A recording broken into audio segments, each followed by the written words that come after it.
Hey guys, it's Julian, and today I'm going to be showing you how to make this. So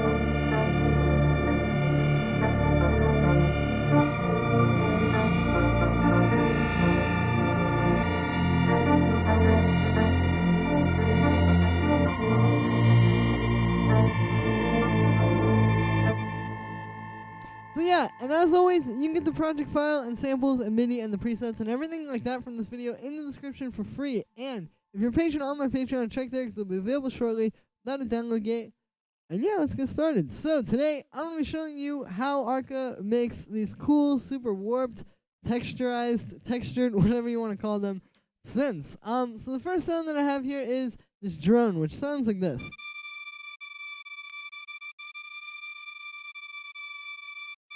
And so the way that I made this was using granular synthesis. If you don't know what granular synthesis is it is basically where you take a sound and you play it back and you are kind of like playing different pitches on the keyboard. The difference between this and like a sampler or something like that is a granular synth. You know, a sampler will just play it from start to finish, or I guess in reverse, or however you set it. The granular synth is going all across the sound and pulling different parts from the sound and playing them at different times. So you can see that little blue line that's moving around, that's what it's doing. It's like playing all different parts of the synth. And you can hear that happening. And that's what sounds really cool about this. So this is a really good way to make these super textured, sort of, like I said, like warped sounding synths. Because instead of just playing through, like if I made this, the way that I made the sound, I'll show you in a second. But like if I had just made this in a synth and I was just playing through like one constant note, you wouldn't get that like that sort of texture that it has. So that's the advantage of using granular synthesis here. And yeah, so the way that I made this sound is basically I made this FM thing in Operator. It's really simple. It's just this waveform. Yeah, nothing too crazy. I just have just 4 sine waves here. The third one is up a few octaves, as you can see with the chorus pitch there. And then I just had a C here, and then I bounced that out, and then put that into the granular synth here. So yeah, pretty simple stuff. After the granular synth, I have this frequency shifter. So what I'm doing with this is you can see I have a bit of LFO. I have the phase on 0, so it's completely mono. What this is doing is it's just kind of moving the sound like up and down in pitch, and giving it even more movement. So the key here to make these kinds of like warp sounding synths is movement and like texture and all that kind of stuff. But turn this frequency shifter off. You can hear it's kind of just like, it does have that cool kind of texture from the granular synthesis, but it feels just kind of like very flat to me, versus when we put the frequency shifter on, it's constantly moving. And so this sounds more to me like something you would hear in an Arca track. You know, it's like, it's not always about just having everything fit together perfectly musically. It's also sometimes about just having like, you know, super interesting sounds like this. Which even though it's like moving up and down in pitch, it's not like taking away from the track. It's just kind of giving it some more movement. So after that, the last thing we have on there is just an EQ8 cutting up the lawn, and that is it for that first drone. Like I said, or I guess the only drone really. We have some other stuff droning in here. But yeah, that is it for that drone. It's really simple, and the note that it's playing also, we're in D minor, so this is just playing D, just the root note, nothing too crazy there. This next track here is that FM sound I showed you, but the next thing that we have is this little granular riff thing, which sounds like this.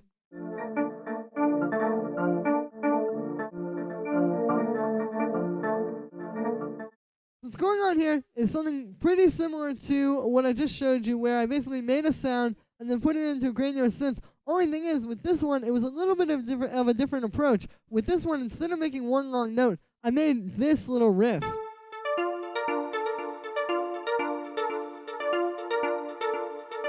Just like this little collection of notes, you know, in D minor. Like we have A, the 5th of D minor, D, the root note, F, the minor 3rd, A sharp, which isn't technically in the chord, but it's just one note up from the 5th, A, D. You know, these are all just notes from the chord. But then it's just kind of playing around with it rhythmically. And then again, all I did was I just took that and I bounced it out. And then I put it into the granular synth here. And then the reason why this sounds kind of different is, for one, it's granular synthesis. But then I also pitched it down. So this can be a whole octave. So this can be a really good way to make these kind of like slower, sort of like warped sounding synth riffs, you know? Instead of just having it all play out in MIDI and you have to sort of make it sound like it's off the grid, you can just take a set like I said, like a loop like that you make yourself, or even one from a sample pack for that matter, and put it into some granular synthesis.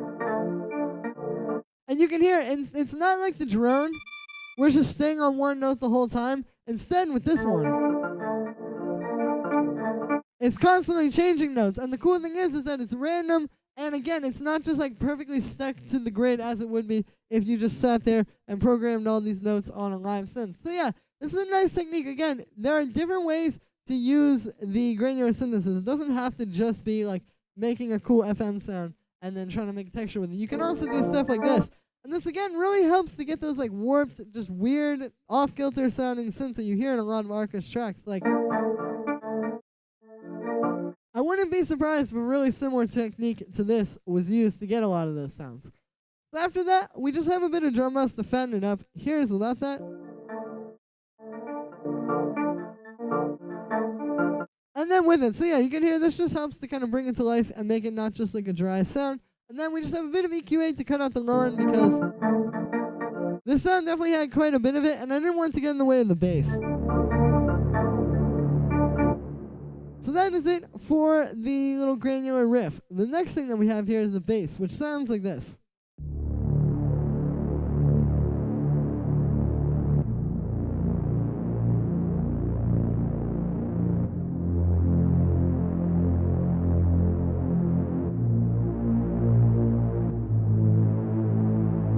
So these are the notes it's playing. This is basically the chord progression. It's just going here into D. It's all in the D minor chord, just like I was showing you with like that other ARP. It's like, this is D, the root note, A sharp, which is the fifth, because the fifth is A, but just one semitone up.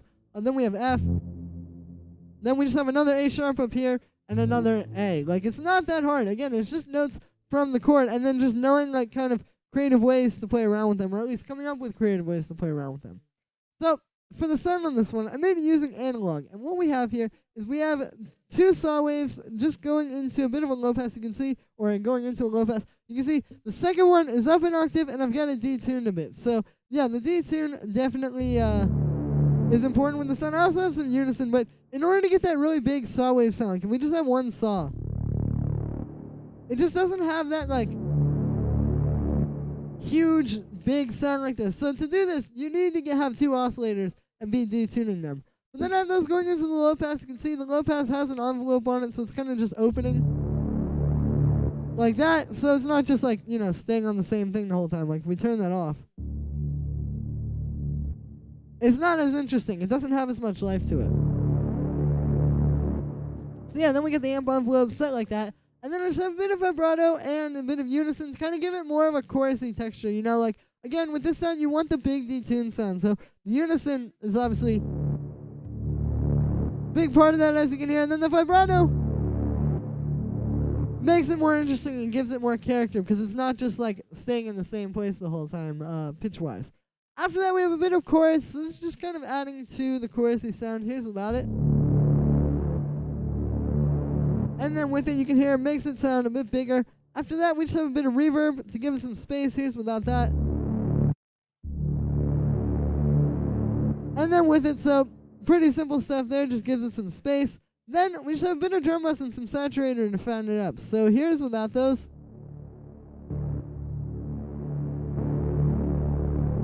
And then you can see as I turn those on, it's just making it progressively fatter. Like the drum bus kind of gets it there, and then the saturator just gives it even more texture and fattens it up even more. The last thing that we have on here is this EQ8, and with this, I'm actually just cutting out like the low end. I guess you wouldn't really need to necessarily in this, but typically in a lot of Arca's tracks, I've noticed like the drums tend to be where a lot of the bass is. Like there will be like super bassy kicks, or yeah, really mostly just kicks, or like toms or something like that. So I cut out the bass because in theory you would have something like that in the track. And then I also have this cut here around like 200 hertz. That just kind of cleans up some muddiness. You can hear when I turn that on and off. So that is the bass. The last layer that we have here is this sort of orchestral super saw, as I called it. Here's what it sounds like.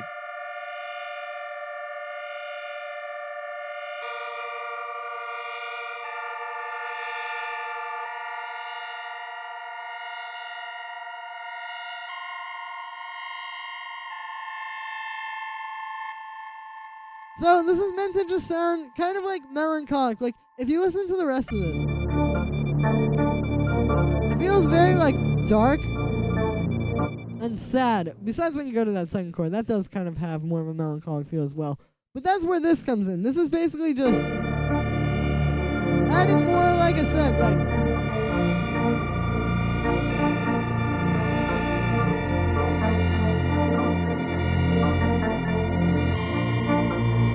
more brightness to the track, especially like on these last two notes. Like if you listen, those two notes together, especially in this key, can sound very dark. But when you add this on there, it kind of like recontextualizes it. That's kind of the goal of this sound. Is like it's just adding something a little bit more like upbeat and like kind of some brightness to the track, if that makes any sense. And again, like with all this kind of stuff, I'm not so much trying to think of it in terms of like, okay, bright, high end, like I want, say, you know, like this range, like I want 10K and up to be stronger or something like that in the mix. It's more thinking about like feelings and moods, like, and trying to like make sounds out of that. Like I said, like this isn't adding sound to this is adding a feeling to it. So yeah, I'll show you the notes here. Like this is basically just playing off the chord progression. You can see like we're starting with D minor, that's the first chord. Then we go down to this A sharp there, that's the second chord. And then over here, it's pretty much just notes that like play well over top of these. Like the key to writing something like this is just listen to the bass line or the chord progression while you're working on it. Like you don't want to just say like, okay, I'm just going to make something in D minor. Make something in D minor that fits around like the stuff you've already set out in the track. That was how I wrote this. So for the sound on this one, I made it using analog. And what we have here is just one saw wave. Going into a low pass filter, you can see the low pass is really just dialing back some of that high end and making it a bit darker. Like I wanted a super saw, but I didn't want it to be just like, you know, full trance mode. But then I have a bit of LFO on the filter. You can see we just had that moving really slowly.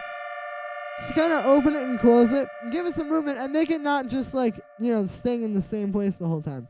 After that, got the amp envelope set like that, and then we just have a bit of vibrato and a bit of unison inside of the synth to kind of give it more of like that chorusy kind of fatness. So you can hear, yeah, definitely pretty important for the sound. After that, we have a bit of chorus. Here's without that. And then with it, so you can hear just kind of adding to the sort of super saw vibe, giving it a bit more of the chorusy sound. After that, we have a bit of echo, which may seem odd since this isn't really that rhythmic, but because you have the filter opening and closing, having the echoes where you're basically having like moments where the filter is more closed, playing over moments where it's more open, and moments where it's more open, playing over when it's more closed, you get these kind of like cascading filter movements that sound really cool. So that's kind of the goal there. After that, we have a bit of drum bus to kind of fatten it up. Here's without that. And then with it, you can hear it's not doing a whole lot. You don't want this to be super huge. You kind of do want this to just be like a little bit thinner, so it doesn't take away from the bass and like the other stuff. But, you know, it's just kind of giving it a bit more like warmth and texture. And then the last thing we have on there is just EQ8 cutting out the low end. And yeah, that is pretty much it for this one, guys. So I hope you enjoyed. Just wanted to show you some techniques I picked up on listening into Arca's music. Shout out to Arca. I love your music very much. And yeah, so that's me for this one, guys. Thank you very much. As always, make sure to like this video as well as subscribe. And let me know what you think of this video in the comments. Once again, you can get the project file and samples of MIDI and presets, all that kind of stuff from this video for free in the description. So make sure to check that. And yeah, thank you so much, everybody. And I will see you tomorrow with another tutorial.